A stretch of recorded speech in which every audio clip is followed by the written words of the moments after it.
In a statement, Ms Deeming said none of the organisers were involved with neo-Nazis, and she condemned the actions of the masked men in black, who were later identified as neo-Nazis and who she says gatecrashed the event. But that wasn't enough. The media got mad, and so did the Labor Party. Here's Victoria's Equality Minister, Harriet Shing, rousing on poor Mr Pesutto. Till the Nazis turned up, Mr Pesutto was happy to let this slide. He's very happy to say that civilised debate is part of a modern Liberal party, and yet he's not prepared to call out anti-trans statements. Anti-trans, wanting women and girls to be able to have their own bathrooms and changing rooms and sports, and rejecting the modern gender theory ideology made up by university social science departments in America apparently makes you transphobic, another one of those words that the left has invented for us all to indulge in. Well, that's all just now a given, isn't it, for the really smart university-educated lefties like Minister Shing? She's the Equality Minister, so she'll be marching around Melbourne on Dan Andrews' orders, handing out equality, whether you like it or not. Her version of equality, of course. No freedom for you. When did we start having equality ministers? It sounds like something from Harry Potter, 1984. Anyway, back to the new leader, and I use the term sceptically, of the parliamentary Liberal Party opposition in Victoria after its inexcusable loss to Dan Andrews at the election, the great statesman John Pesutto. In a party room meeting a week after the protest, Mr Pesutto moved a motion to expel Moira Deeming from the party. I don't think they're friends. But Moira made a heartfelt speech in a closed-door meeting that reportedly brought some of her colleagues to tears. So instead of expelling her, they thought, well, we'll just suspend her for 9 months. Now, here's where the former school teacher made her big mistake. She actually thought that that was a bit of a cowardly cop-out. She didn't like the idea that she was being tarred with the Nazi brush since, you know, she isn't one, and she stood up for herself.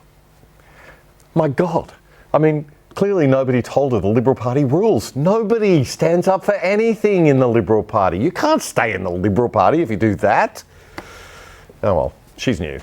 Anyway, after 3 weeks of lying low at the party's request because there was a federal by-election on and being quiet and being the good team player that she ought to be, after that by-election was over, she decided to speak out on Peter Credlin's Sky News show. You said to me that you found the slur against you, this imputation that somehow you were a neo-Nazi type supporter, so offensive. Why was that? It was just such a shock because it was so obviously untrue. You had a family history, haven't you? Yeah, and I could never have expected that. I mean, even if I didn't have that family history, but I do, you know, growing up, you know, while my mother was working, my auntie, who was married to a Holocaust survivor, you know, looked after me all the time. And so I grew up often in the company of an actual Holocaust survivor, and I would speak to my auntie about it. I knew that I would be called a bigot and hateful, and I knew that that wasn't true, but the one thing I was never ever expecting was to be called a Nazi sympathiser in any way. No, it's abhorrent and egregious. Moira Deeming has Holocaust survivors in her family, and her own political party and its leader accuse her of being a Nazi sympathiser just because a bunch of neo-Nazi nutters turned up at a protest that she happened to be speaking at. That's where all of this started. It's pathetic and it's quite disturbing. And you'd rightly expect your own political party to defend you and stand behind you in a situation like this. After all, you've just invested a whole lot of your life and your time and energy in winning them a seat in the upper house of the Victorian legislature, and you're a new member of parliament. But you see, your party can't stand behind you because your party, the Liberal Party, can't stand. You need a backbone to stand.